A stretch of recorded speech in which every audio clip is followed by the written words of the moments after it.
చదివాను, సాఫ్ట్వేర్ ఇంజనీర్గా చేశాను. మా డాడీ ఎంఆర్ఓగా రిటైర్ అయిపోయారు. మా మమ్మీ హౌస్ వైఫ్, మా అన్నయ్య అమెరికాలో సాఫ్ట్వేర్. సో నేనైతే ఏం జాబ్ చేయక్కర్లేదు, ఇంట్లో కూర్చొని తిన్నా నాకు అయిపోతుంది. కానీ ఇండిపెండెంట్గా ఉండాలని జాబ్ చేసేదాన్ని. సో 2-3 కంపెనీలు చేశాను, మారాను. కానీ నాకు సాటిస్ఫాక్షన్ లేదు. శాలరీ కూడా బాగా వచ్చేది, అంటే సిస్టమేటిక్గా ఉండేదన్నమాట. సిస్టమ్ ముందు కూర్చోవడం, వర్క్ చేయడం, నెల వస్తే జీతం తీసుకోవడం.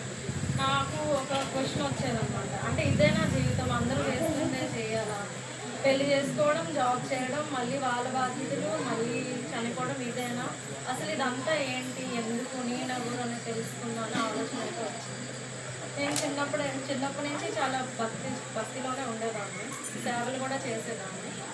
దాని తర్వాత సార్ పరిచయం అయ్యారు, అప్పుడు మెడిటేషన్ కోసం చెప్పారు.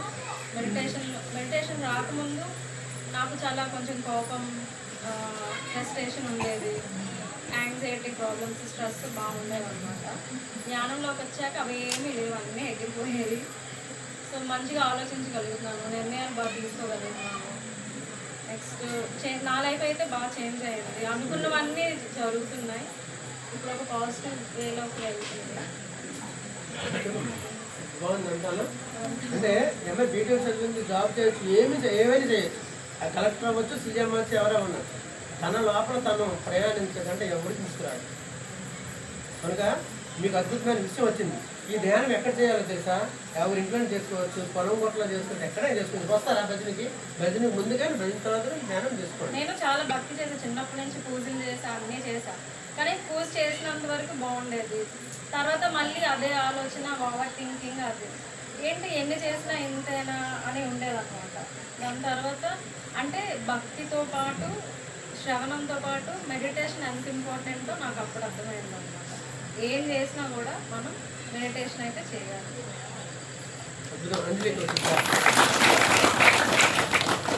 ఇంకా మన దగ్గరికి వచ్చింది అంటే అర్థం ఏంటంటే మనకు అర్హత ఉందని. వీళ్ళు ఎవరో చెప్పి చనిపోయారంటే మీకంటే ఏమి గొప్ప వాళ్ళు కాదు, అసలు మాట్లాడమో తెలియదు కాదు, పల్లెటూరు నుంచే వచ్చాం, అర్థమైందా? కనుక మన దగ్గరికి వచ్చిందంటే ఇది కంపల్సరీగా పిల్లలకు చెప్పండి. ఎందుకంటే పిల్లలు వాళ్ళకి పాపం ప్రెస్ ఎన్ని పుస్తకాలు ఇచ్చేసి లేనిపోయినవన్నీ ఇచ్చేస్తున్నారు అనమాట. ఈవిడికి మావిడికి మైగ్రేన్తో వామిటింగ్ అయ్యి పడిపోయింది. ఉదయం అంటే సాయంత్రం తీసుకెళ్తే తెల్లవారికి తెలియవచ్చింది ఆవిడ. అలాంటి వీడియో 100 మంది వచ్చిన 1000 మంది వచ్చిన వంట చేసి పెడుతుంది అనమాట. మాకు 2 పిల్లలు, ఒక అబ్బాయి బీటెక్ చదువుకున్నాడు, ఇంకో అబ్బాయి చదువుతున్నాడు. అమ్మ ఒక్కరోజు కూర్చోండి, 2 నిమిషాలు పరిచయం చేస్తాం తల్లి, ధ్యానం పరిచయం చేస్తాం.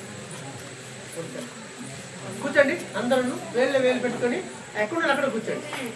2 మినిట్స్.